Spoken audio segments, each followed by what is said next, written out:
오늘 제목은 더 많은 열매를 맺으려면, 더 많은 열매를 맺으려. 지난주 화요일 제목 기억하시죠? 기억하기가 어렵죠. 더 많은 열매를 맺기 원하시는 하나님이죠. 그러니까 하나님이 친히 하신다는 것이네요.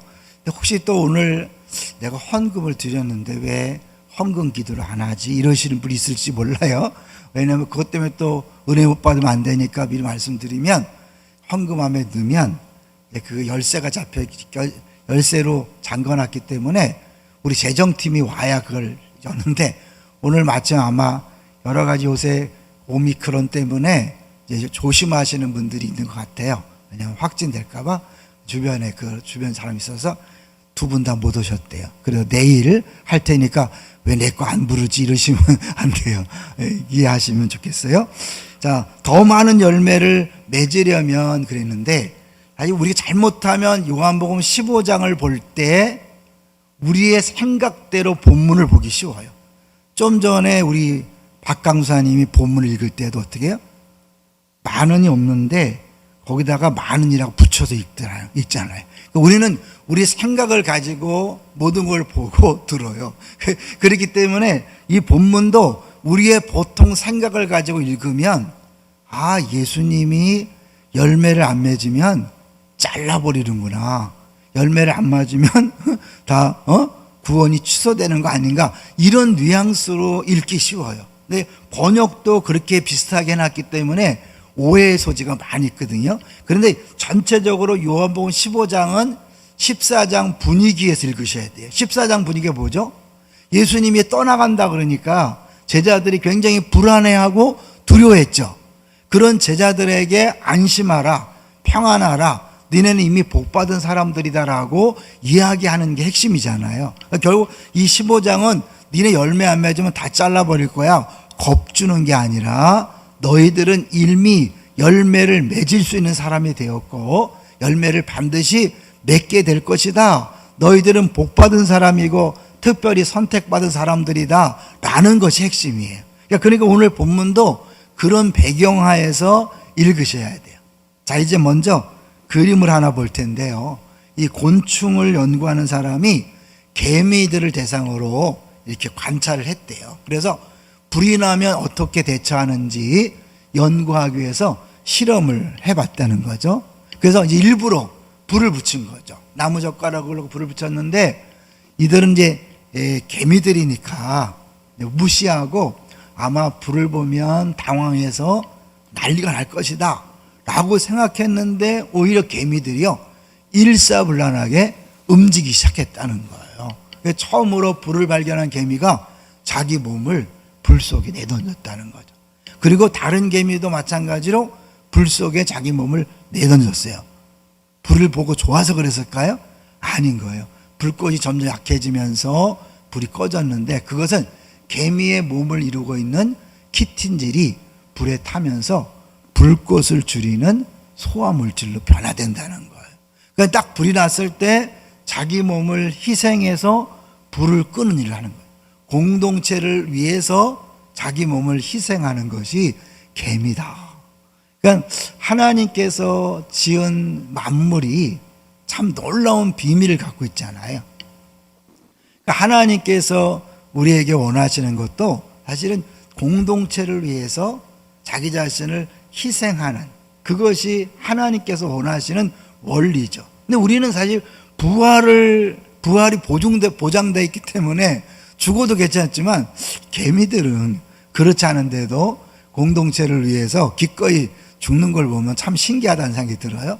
근데 이 얘기를 왜 하냐면요, 우리가 요한복음 12장에 보면 예수님께서 한 알의 미랄 얘기하죠. 한 알의 미랄이 땅에 떨어져 썩지 아니하면 한 알 그대로 있고 썩으면 많은 열매를 맺는다. 뭘 얘기하는 거죠?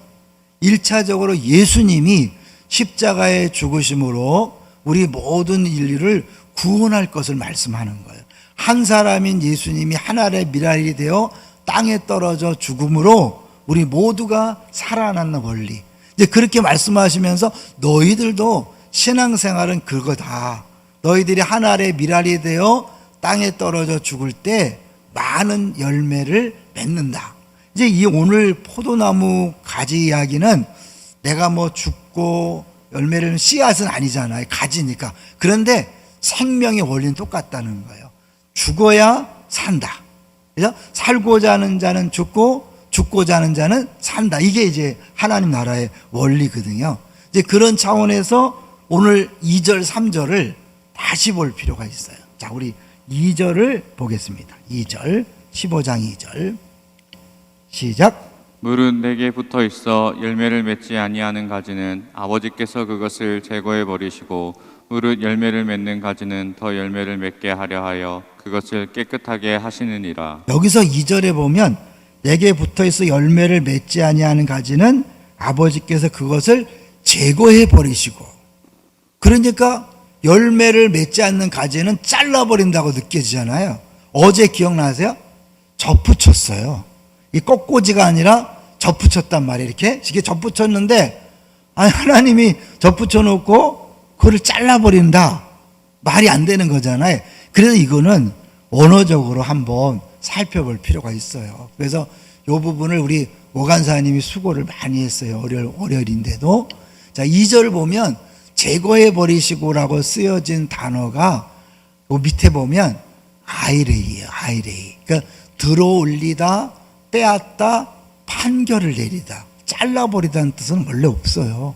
그래서 이 포도, 지금 우리나라에서는 보기가 쉽지 않은데, 그 유대에서 이 포도나무들이 쭉 무성할 때 땅에 이렇게 내려서 땅을 덮이기도 하고, 그래서 그걸 열매 맺으려고 씻어주는 거예요. 들어서 올려서 열매, 왜냐면 이 잘못된 가지가 땅을 기어서 땅에 흙이 묻고 막 그러면 열매를 맺을 수 없기 때문에 그걸 들어 올려서 햇빛을 보게 하고 물로 씻어줘서 이 농부가 포도나무가 열매를 맺도록 하는 그 작업을 얘기하는 거거든요. 잘라버리는 게 아니라 들어 올려서 열매 맺을 수 있도록 하는 거죠. 그 다음에 이제 열매를 맺는 가지는 더 열매를 맺게 하려 하여 그것을 깨끗하게 한다. 그것이 두 번째, 이게 카타레이라는 거예요. 그러니까 아이레이, 여기 딱 보면 똑같죠, 그죠? 아이레이, 카타레이. 그러니까 뒤에 보이나 모르겠어요. 언어 유의 같아요. 근데 거기 잘라내다, 다듬다, 씻다, 가지. 그건 정말 잘라내는 거예요. 근데 그거는 가지치기. 우리 지난주 화요일에 얘기했죠. 우리에게 하나님 원하지 않는 것들은 잘라냄으로. 그런데 그거는 통째로 잘라내는 게 아니라 그 가지 내에서 열매 맺지 못하도록 방해하는 요소들. 한마디로 어떻게 해요? 자기를 부인하지 않고 자기 욕심과 자기 정욕대로 살아가는 그런 것들을 잘라내는 거예요. 그래서 진정한 열매를 맺도록 하는 거죠. 근데 이제 3절을 보시면 깨끗하다는 단어가 또 나오죠. 너희는 내가 일러줄 말로 이미 깨끗하였으니. 이미 우리들은 다 깨끗함을 받은 자들이에요. 어떤 사람을 얘기하는 거예요? 예수 믿음으로 예수님의 보혈의 피로 깨끗함을 받은 사람들, 구원받은 사람들을 이야기하는 거죠. 이미 우린 다 구원받았기 때문에 열매를 맺을 수밖에 없는 사람들인데, 우리가 신앙생활 하면서 끊임없이 여전히 자기 중심으로 자기 욕심을 부리면서 자기 정욕대로 옛사람의 모습을 살아갈 때 열매 맺는 게 방해되기 때문에 그것도 하나님이 아프시지만 고통스럽지만 과감히 잘라내는, 이 가지를 친다 그럴 때 통째로 잘라내는 게 아니라 가지가 열매를 맺도록 그렇게 하는 것을 이야기하는 거죠. 좀 이해가 되시나요? 그리고 다시 한번 보세요. 그렇게 왔을 때, 이게 통째로 예수 안 믿으면, 아니, 열매를 맺지 못하면 뭐 지옥 간다, 구원이 취소된다, 그런 것이 아니라 하나님은 어떻게 하든지 우리를 열매 맺게 하신다. 할렐루야. 그래서 요거는 나중에 보겠죠. 6절도요. 6절도 이 물에 던져 사른다. 그러니까 교회 다니는 사람 중에서도 이제 구원이 취소돼서 지옥 가는 사람 있지 않나? 또 다른 거예요. 그거 나중에 또 얘기할 거예요. 이것도 사람이 아니라 우리 안에 그 예수 믿는 사람답게 행동하지 않는 그 부분들을 다 해결한다는 것을 보여주고 있죠. 자, 이제 첫 번째 박스를 한번 보여주시면, 이제 지금 말씀드린 거를 구체적으로 이제 설명해 놓은 거예요. 제거해 버리시고라고 번역된 헬라어 아이로는 가지를 들어 올려 햇빛을 잘 보도록 해주다는 의미의 단어죠. 잘라버리다라는 번역은 너무 지나친 의역이라고 할 수 있어요. 깨끗하게 하시는이라 번역된 단어는 가지치기라는 의미로 쓰이는 단어입니다. 이 단어와 동일한 어원에서 나온 단어의 3절 깨끗하였으니 카다로이가 똑같은 단어라는 거죠. 그 다음에 이제 두 번째 박스를 보여주시면 아이로, 카다이로, 카다로이 비슷비슷하죠. 모두 열매를 더 많이 맺게 하기 위한 농부의 손길과 관련된 단어들이. 그러므로 2절을 다시 번역해 보면 다음과 같습니다. 한번 읽어주세요. 무릇 열매를 맺지 않는 가지는 아버지께서 이 가지를 높이 들어 올려 열매를 맺게 하시고 과실을 맺는 가지는 더 많은 과실을 맺기 위해 가지치기를 해준다. 네, 더 높이 올려서 햇빛을 보게 하고, 그러니까 우리의 배경으로는 잘 이해가 안 되죠. 이게 농사를 안 져봤고 또 우리나라의 포도 농사를 볼 때는 그런 걸 잘 못 보잖아요. 근데 유대에서는 이 깔리고 이렇게 해서 그것들을 들어올리고 씻어주고 하면서 아버지가 열매를 맺게 하려고 예수님을 참 포도나무로 보냈는데 열매를 안 맺는다는 건 불가능한 거죠. 그러니까 우리가 가지라고 한 것을 어제도 얘기했지만 가지라고 한 것에 여러분 유의하셔야 돼요. 가지는 직접 땅에 뿌리를 받고 영양분을 스스로 공급받는 게 아니라 가지는 나무에 붙어 있기만 하면 되는 거예요. 그러니까 나무에 붙어 있는데 이 포도나무가 참 포도나무이기 때문에 확실하게 열매를 맺는데 문제는 이 가지가 그 포도나무에게 직접 전적으로 의지하는 게 아니라 자기 방법과 자기 노력으로 열매를 맺어보려고 엉뚱한 짓을 하기 때문에 문제가 생기는 거예요. 그게 이제 우상숭배고 육체의 욕심을 따라 사는 것이고 옛사람을 따라 사는 거죠. 그런데 오늘 새벽에도 나올 때 정말 이야 신난다 룰루랄라 막 이러신 분은 많지 않을 거예요. 아 시작을 잘못했네 그리고 그러기도 하고 이 몸이 이렇게 찌부둥하지 이런 피곤한 게 사실이거든요. 그 옛사람에 딱 나면서 어떻게 괜히 이제 부정적인 생각들이 막 들 때 얘기하죠. 죽었다. 넌 죽었어. 너 왜 상관없어. 넌 아니야. 이게 왜 부인할 필요가 있는 거죠. 그리고 내 안에서 주님께서 주시는 야 그래도 우리 교회가 특세를 하니까 내가 새벽을 깨어 나오지. 특세 안 했으면 내가 새벽에 나오겠냐. 감사하다. 여태까지 8일 동안을 잘 버티고 견디게 했으니까 이제 나머지 완주하자 막 이러면서 이렇게 하루씩 나오는 거 이제 그런 것들을 통해서 주님께서 일하시는 거죠. 네 번째 볼까요? 네 번째 이제 아까 처음에 했던 12장과 연결이 되는 거예요. 예수님께서 사람이 나를 섬기려면 나를 따르라 그랬잖아요. 한 알의 밀알과 많은 열매에 관한 말씀을 하신 다음에 제자들에게 주신 말씀이죠. 그러므로 예수님처럼 많은 열매를 맺기 위해서는 예수님께서 친히 자신의 육신의 생명을 십자가에 내려놓으신 것처럼 예수님이 십자가의 길을 갔으니까 우리도 따라가는 거는 뭐예요? 똑같이 십자가를 지는 거예요. 진정 예수님을 믿고 따르며 섬기려 하는 사람은 예수님처럼 자신을 십자가에 내려놓으라는 것입니다. 그래서 사실 십자가에 못 박는 거죠. 십자가에 우리를 내려놓는 것, 십자가에 우리를 못 박는 것은 무엇일까요? 한마디로 육신의 정욕대로 욕심대로 살지 말라는 것입니다. 내 뜻대로 내 계획대로 살지 말라는 것입니다. 왜 끊임없이 우리는 내 뜻대로 내 계획대로 살려고 하는 거죠?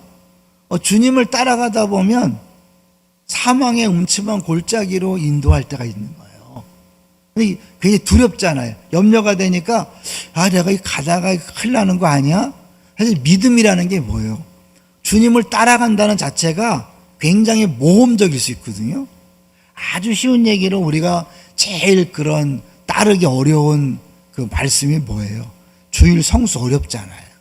11조 내는 거 어렵잖아요. 생각해보면 주일날 장사가 제일 잘 되는데 그걸 포기한다는 건 미친 짓이잖아요. 그죠? 근데 그건 하나님을 절대적으로 의지하지 않으면 주일날 쉴 수 없는 거예요. 그게 믿음이거든요. 이게 세상적으로 볼 때는 말이 안 되는 거예요. 내가 주일날도 막 빠득빠득 일해도 살기 어려운 세상에서 주일날 온전히 쉬면서 신앙생활한다? 미친 짓인 거죠. 사람들이 볼 때. 11조도 마찬가지예요. 여러분 10분의 1을 드린다는 게 말이 돼요? 내가 10분의 10을 가지고도 간신히 정말 죽지 못해 억지로 사는데 10분의 1 드린다? 그건 미친 짓인 거예요. 그럼에도 불구하고 하나님께서 말씀하셨고 원하니까 그 길을 가는 거. 이게 주님 앞에 가는 거. 이게 죽는 거죠. 그러니까 여러분 세상 볼 때 우리는 매 순간 죽는 거예요. 세상적으로 볼 때는 말도 안 되는 바보 같은 짓을 하는 거예요. 동의하십니까? 신앙생활이 그런 거예요. 그래서 세상 방법이 아니라 하나님께서 말씀하시는 대로 그대로 따라간다는 건 100% 의존한다는 거죠. 난 몰라. 내일 일은 난 몰라요. 주님께서 말씀하시니까 난 그냥 하루 한 걸음씩 따라 걷는 거예요. 비록 그것이 때로는 죽음의 길일지라도 죽는 거죠. 초대교회 성도들이 예수를 부인하지 않기 때문에 십자가에 거꾸로 못 박히고 또 불에 들어가잖아요. 그럼에도 불구하고 그 길을 가는 거 믿음이죠. 콘스탄틴 대제가요, 원래는 예수 안 믿는 사람이었던 거 아시죠? 갑자기 뭐 꿈에 나타나고 엄마 해갖고 이제 사실 기독교를 국교화시키기 직전에 그가 한 일이 있대요. 뭐냐면 신하들, 그 다 대신들을 모아놓고 예수를 믿는 사람은 가만두지 않겠다. 예수를 믿든지 관직을 포기하든지 둘 중에 하나 해라. 그런데 많은 사람들이 나 예수 믿기 위해서 관직을 포기하겠습니다. 그리고 떠났대요.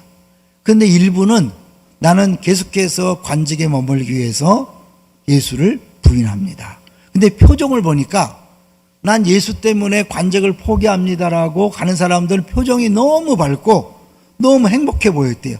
그런데 나는 예수 포기하고 계속 이 자리에 머물겠다며 하는 사람은 굉장히 불안해하고 두려워하고 쩔쩔매는 모습 보면서 안 믿는 콘스탄틴 대제가 이게 진짜다. 이게 진짜라고 생각하고 그리고 기독교를 공식적으로 공인한 거예요. 그리고 나서 다 예수 때문에 관직을 포기했던 사람들을 다시 회복시키고 대신에 거꾸로 예수 부인하고 관직이 남아있는 사람들은 가짜라고 다 잘라버렸다는 거예요. 그게 역사적인 사실이거든요. 하나님께서 매 순간마다 우리를 죽음의 길로 인도하는 것처럼 보여요. 사망의 음침한 길로 이건 아니지, 이건 정말 아니지 하지만 그 길을 통과하고 나면 뭐가 있다 그랬어요? 원수의 목전에서 내게 상을 베푸신다 그랬죠. 좁은 길로 걸어가라. 이런 다 모든 것들은 뭐냐면 예수 믿는다는 것이 세상적으로 볼 때는 미련해 보이고 바보 같은 거죠. 누구를 용서한다는 것도요, 굉장히 미련한 거예요, 여러분. 그 다윗이 사울을 살려줬을 때, 죽일 수 있는 기회에 옷자락만 잘랐을 때 어떻게 됐어요? 사울이 변했어요, 안 변했어요? 안 변했잖아요. 두 번째 또 3만 명을 이끌고 또 잡으러 왔잖아요. 원수를 용서한다는 것은 자기가 또다시 목숨의 위협을 받을 것을 감수하는 거예요. 근데 용서란 자체가 뭐냐면 그 사람이 지은 죄에 대한 대가를 내가 다 지불하는 거거든요. 왜냐하면 죄는 그냥 없어지는 게 아니에요. 용서는 그냥 해주는 게 아니에요. 어쨌든 그 죄는 내가 책임을 지든 상대방이 책임을 지든 책임을 져야 죄가 없어지는데, 용서라는 건 뭐냐면 상대방이 죄를 졌는데 그 죄에 대한 피해를 내가 입었잖아요. 피해를 입은 내가 또 이 죄에 대한 책임을 담당하고 그를 받아주는 게 용서거든요. 그러니까 이게 세상적으로 볼 때는 미친 짓 곱하기 2죠. 그런데 그 길을 예수님께서 원하시고 하나님 원하시니까 그 길을 갈 때 열매가 있다는 거예요. 오늘 15장 전체는 뭐예요? 결국 나중에 결론은 뭐냐면 이웃을 사랑하라는 거예요. 내가 너희를 사랑한 것처럼 너희도 사랑하라. 그거 15장 핵심이거든요. 그럴 때 열매를 맺는다, 많이 맺는다라는 거죠. 근데 이게 절대적으로 나 중심의 삶은 이웃사랑이 안 되는 거죠. 나를 포기하고 나를 부인해야만 이웃사랑이 되는 거죠. 믿습니까? 이제 그래서 예수님이 처음부터 이제 열매 얘기하다가 뒤로 갈수록 어떻게 해요? 결국 계명을 지켜라, 사랑 안에 거하라. 근데 그 계명은 뭐냐? 사랑하라는 것이다. 내가 아버지의 말씀을 지킴으로 아버지 안에 거하는 것처럼 너희들도 내 계명을 지키면 내 안에 거한다. 근데 그 계명이 뭔지 아느냐? 서로 사랑하는 것이다. 그래서 사랑할 때 한다. 근데 맨 뒤에 가면 어떻게 해요? 너희들이 제자가 돼서 열매를 맺지만 그것 때문에 핍박받는다. 그것 때문에 어려움을 당한다. 그러나 담대하라 라는 것이 15장 전체의 맥락인 거예요. 자, 이제 오늘 결론을 내리도록 하겠습니다. 더 많은 열매를 맺으려면 어떻게 해야 되지요? 결국은 다시 이 3절을 보시면 3절에서 이제 읽지 않았지만 4절로 갈 건데요. 3절 시작. 너희는 내가 일러준 말로 이미 깨끗하여졌으니 4절 내 안에 거하라. 나도 너희 안에 거하리라. 가지가 포도나무에 붙어 있지 아니하면 스스로 열매를 맺을 수 없음 같이 너희도 내 안에 있지 아니하면 그러하리라. 우리가 그런 표현 많이 썼죠. 내 안에 너 있다. 언제 쓰는 거예요? 사랑할 때 쓰는 거죠. 내 안에 너 있다. 내 안에 너희 안에 어려워요. 이게 뭐예요? 예수님이 내 안에. 이게 굉장히 어려운 것 같아요. 어떻게 설명이 어려워. 근데 우리가 쓰는 표현이 뭐예요? 내 안에 너 있다. 근데 이게 너 안에라는 표현이 뭐냐면 위에도 아니고 아래도 아니고 안에라는 거예요. 위는 뭐예요? 군림하는 거죠. 아래는 밑에 철저하게 난 종이 되는 거죠. 성경엔 종이 아니라 친구로 불렀다 그랬어요. 그러니까 예수님과 내가 온전히 사랑으로 하나 되는 것이 내 안에 거하는 것이고 붙어 있는 것이고 그럴 때 자연스럽게 열매를 맺게 된다. 하나님, 내가 이미 열매 맺도록 택함 받고 이미 열매를 맺기 시작했는데 이왕이면 더 많은 열매를 맺기 위해서 기꺼이 나 중심이 아니라 주님 중심, 이웃 중심의 삶을 살아가게 해 주옵소서. 오늘도 그렇게 기도했으면 좋겠습니다. 기도하겠습니다.